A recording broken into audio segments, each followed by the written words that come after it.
नमस्कार मित्रांनो, आरोग्यमंत्र मध्ये तुमचं स्वागत आहे. आज आपण टाइप 2 मधुमेहाबद्दल माहिती घेणार आहोत. टाइप 2 मधुमेह आजकाल खूप सामान्य झाला आहे आणि अनेक लोक याला बळी पडत आहेत. त्यामुळे या आजाराची कारणे आणि धोक्याचे घटक समजून घेणे खूप महत्त्वाचे आहे. टाइप 2 मधुमेह म्हणजे काय?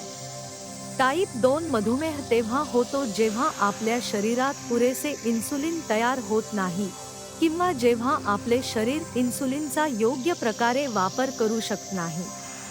यामुळे रक्तातील साखरेची पातळी वाढते. टाइप 2 मधुमेहाचे धोक्याचे घटक जाडपणा, जास्त वजन असणे हे टाइप 2 मधुमेहाचे प्रमुख कारण आहे. विशेषतः पोटावरील चरबी खूप धोकादायक असते.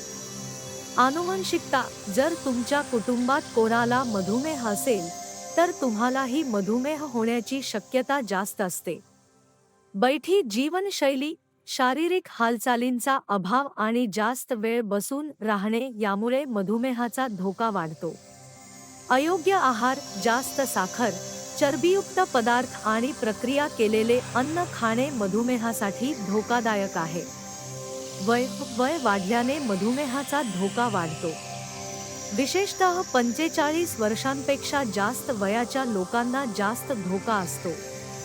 गर्भधारणा मधुमेह, जेस्टेशनल डायबिटीज, गर्भधारणेदरम्यान मधुमेह झालेल्या महिलांना नंतर टाइप 2 मधुमेह होण्याची शक्यता जास्त असते. उच्च रक्तदाब आणि उच्च कोलेस्ट्रॉल हे देखील मधुमेहाचे धोके वाढवतात.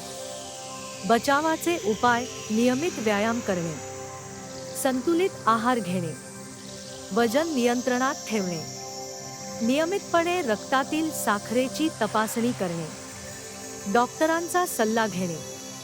तुम्हाला हा व्हिडिओ कसा वाटला हे कमेंटमध्ये नक्की सांगा. आरोग्यमंत्र चॅनेलला सबस्क्राईब करायला विसरू नका. निरोगी राहा, आनंदी राहा.